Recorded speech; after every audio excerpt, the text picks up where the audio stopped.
بسم اللہ الرحمن الرحیم اللہم صلی علی سیدنا مولانا محمد مفتاح الخیر والاسرار ومغلاق الشر والظلمات وآلہ وبارک وسلم۔ السلام علیکم ورحمۃ اللہ وبرکاتہ۔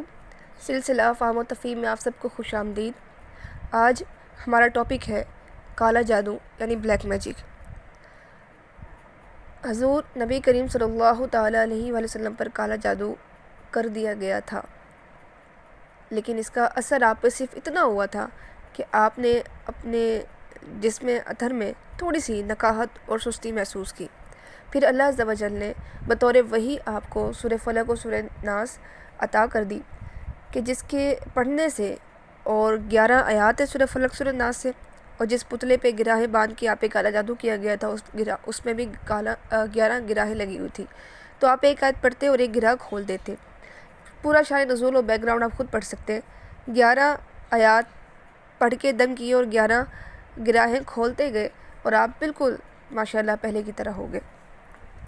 تو آج جو جعلی پیر بابے ہوتے ہیں وہ یہ کہہ کر آپ کو ڈراتے ہیں کہ کالا جادو تو وہ ہے جو سرکار پر بھی ہوا، تو آپ پر بھی ہو سکتے اور آپ پر ہو گیا ہے۔ تو دیکھیں حضور نبی کریم صلی اللہ علیہ وسلم پر ہوا تھا، اور یہی وجہ تھی کہ سورہ فلق اور سورہ ناس نازل ہوئی۔ لیکن جب نازل ہو گئی اور پھر پوری امت کو آپ نے اس کی ترغیب دلا دی، اور صحابہ کرام ازواج مطہرات اور اللہ کے نیک بندوں نے، ولیوں نے اس کو پڑھنا شروع کیا، تو اس کے بعد دوبارہ کسی پہ نہیں ہوا۔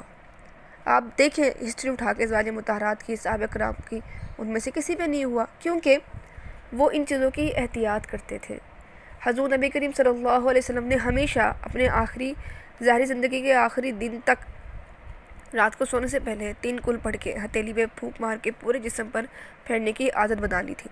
آپ بھی اس کو پڑھیں، انشاءاللہ آپ ہر شر سے محفوظ رہیں گے، اور صبح شام کی وظائف پڑھیں، آیت الکرسی پڑھ کے سوئیں، انشاءاللہ عز و جل آپ کو کوئی شر نقصان نہیں پہنچا سکے گا۔ اب اگر کوئی اس مسئلے کا شکار ہو چکا ہے اور اسے نہیں پتہ تھا کہ ان چیزوں کا خیال رکھے وہ اس مسئلے سے بچ سکتا ہے، تو وہ کیا کرے؟ پہلے تو وہ کسی صحیح بندے کو تلاش کرے جو صحیح ولی کامل ہو، جس کے پاس واقعی روحانی علم ہو اور وہ آپ کا علاج کر سکے۔ کسی بھی جعلی پیر بابے کے پاس نہ بھاگے، ورنہ وہ آپ کا مس یوز کرے گا، اور آپ پر کچھ نہیں بھی ہوگا تو آپ اپنی ڈیٹیل اس کو دیں گی تو وہ کچھ کر دے گا، تاکہ آپ اس کے پاس آتی رہیں بار بار، اور وہ آپ سے پیسے بٹورتا رہے۔ کالے بکرے لے آؤ، اتنا گوشت لے آؤ، یہ دالیں لے آؤ، اتنے پیسے لے آؤ، یا وہ اتنے مشکل ٹوٹکے آپ کو بتا دے گا جو آپ سے ہوں گے نہیں، اور پھر آپ مجبور ہوں گے، آپ کہیں گے پیسے لے لو آپ اور یہ کام آپ ہی کر دو۔ تو وہ صرف پیسے بٹورنے کے طریقے ہوتے ہیں۔ ہاں، کوئی ایسا شخص جو واقعی ولی کامل ہے، پیر کامل ہے، شریعت کو سمجھتا ہے، طریقت کو سمجھتا ہے، اس کے پاس علم بھی ہے، اور اس کے علم اور عمل میں تضاد بھی نہیں ہے، اور وہ پیسے کی ڈیمانڈ نہیں کرتا لیکن آپ کا کام کر دیتا ہے، اس کے بعد اب نذرانتاً ہدیتاً کچھ دینا چاہے خود سے تو بات الگ ہے، لیکن جو صرف پیسے بٹورنے کے لیے یہ کام کرتے ہیں ان کے پاس ہرگز نہ جائیے گا، ورنہ آپ پھنس جائیں گے۔ سیکنڈلی، جو بات آپ کو مینشن کرنا ضروری ہے کہ اگر آپ پہ ہو چکا ہے تو یہ کس حد تک آپ کو متاثر کر سکتا ہے۔ کچھ لوگوں کو لگتا ہے کہ بچیوں کی شادی نہیں ہو پا رہی تو کالا جادو ہے یا بندش ہے، وہ پہلے ایک رشتہ آیا تھا، ہم نے ان کو انکار کر دیا تھا، تو اب وہ چاہتے ہیں کہ کسی اور جگہ نہ ہو تو ہماری بیٹی پر رشتے کی بندش کروا دی ہے۔ کچھ لوگ کہتے ہیں کہ جی ہم نے فلاں جگہ استخارہ کیا یا فلاں جگہ سے ہم نے حساب کروایا، تو انہوں نے کہا کہ ایک آپ کے خاندان میں موٹی سی عورت ہے جس کے کالے بال ہیں، کالی آنکھیں ہیں، اور وہ آپ سے حسد رکھتی ہے، وہ آپ کو گھور گھور کے دیکھتی ہے، اور اس نے آپ پہ کالا جادو کروایا تاکہ آپ خسارے میں رہو۔ جب ایسے جعلی پیر بابے کسی کا نقشہ آپ کو بتا کے آپ کو ڈرا دیتے، آپ کو وہم اور وسوسوں کا شکار کر دیتے، اور آپ کو ان رشتوں کے حوالے سے بدگمانی پیدا کر دیتے ہیں، تو وہ انتہائی غلط کرتے ہیں، اور آپ کے ذہن میں وسوسے اور وہم ڈال کر آپ کو یہ بات سوچنے پہ مجبور کر دیتے کہ آپ پر کالا جادو ہوا ہے، اور پھر نتیجتاً کیا ہوتا ہے کہ وہ اپنی طرف سے علاج کر چکے ہوتے ہیں، لیکن آپ کو بار بار دل میں یہ کھٹکا رہتا ہے، اور آپ کانشیس ہو جاتے ہو، اور جس کے بارے میں نقشہ بتایا ہوتا ہے، جو وہ نقشہ بتاتے ہو خاندان میں کوئی نہ کوئی عورت، کوئی نہ کوئی مرد آپ کو ویسا مل جائے گا، آپ کا مائنڈ کلک کرے گا کہ یہ بندہ میرا نقصان چاہ رہا ہے۔ اب اس سے کیا ہوگا؟ آپ بدگمان رہو گے، رشتوں میں درار آئے گی، ٹھیک ہے، آپ بہتان لگانے والے ہو جاؤ گے۔ یہ سراسر گناہ ہے جو ہم نے سورہ حجرات میں آپ کو پڑھایا تھا۔ تو ایسے لوگوں کے پاس نہیں جانا، اور ایسے بدگمان بھی نہیں ہونا۔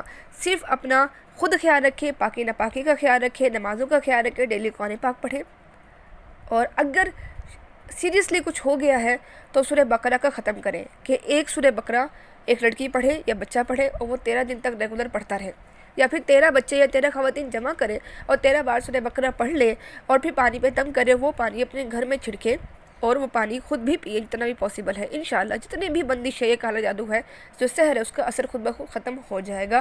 اگر کوئی اور مسئلہ تو اس کے لیے آپ رابطہ کر سکتے ہیں مجھ سے، صحیح انسان سے، لیکن آپ نے کسی بھی ان نون کے پاس نہیں جانا جو آپ کو خراب کرے گا، اور نہ ہی وہم اور وسوسوں کا شکار ہونا۔ جنات کے ذریعے کام کروایا جاتا ہے، کوئی بھی جن یا کوئی بھی عمل آپ کو خودکشی کرنے میں مجبور نہیں کر سکتا، کوئی بھی جن یا کوئی بھی کالا جادو آپ کو طلاق دینے پہ مجبور نہیں کر سکتا۔ یہ کام آپ خود کرتے ہیں اپنی زبان سے۔ صرف عمل، کالا جادو اور جنات جو ہوتے ہیں صرف آپ کے ذہن پہ قابو پانے کی کوشش کرتے ہیں۔ اگر آپ وسوسوں کا شکار نہیں ہوں گے اور آپ ان پہ توکل نہیں کریں گے بلکہ ان سے زیادہ اپنے رب پہ یقین رکھیں کہ میں نے سورہ فلق سورہ ناس پڑھ لی ہے، اب کوئی میرا بار بھی بیکا نہیں کر سکتا۔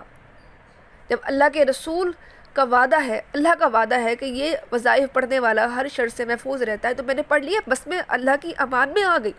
یہ اعتقاد رکھیں، ان پر یقین رکھنے کی بجائے، جعلی پیر بابوں کے پاس جانے کی بجائے قرآن سے رجوع کریں۔ ان وہم، وسوسوں، توہم پرستی اور بدگمانیوں کا شکار ہونے کی بجائے اللہ پر توکل اور یقین رکھیں۔ انشاءاللہ عز و جل آپ ہر شر سے محفوظ رہے گی۔ اللہ پاک آپ کو اپنی حفظ امان میں رکھے، حاسدین کے حسد سے، شر پسندوں کے شر سے، برائی چاہنے والوں کی برائی سے بچائے۔ مجھے میرے والدین کو اپنی دعا میں یاد رکھیے گا۔ السلام علیکم، اللہ حافظ۔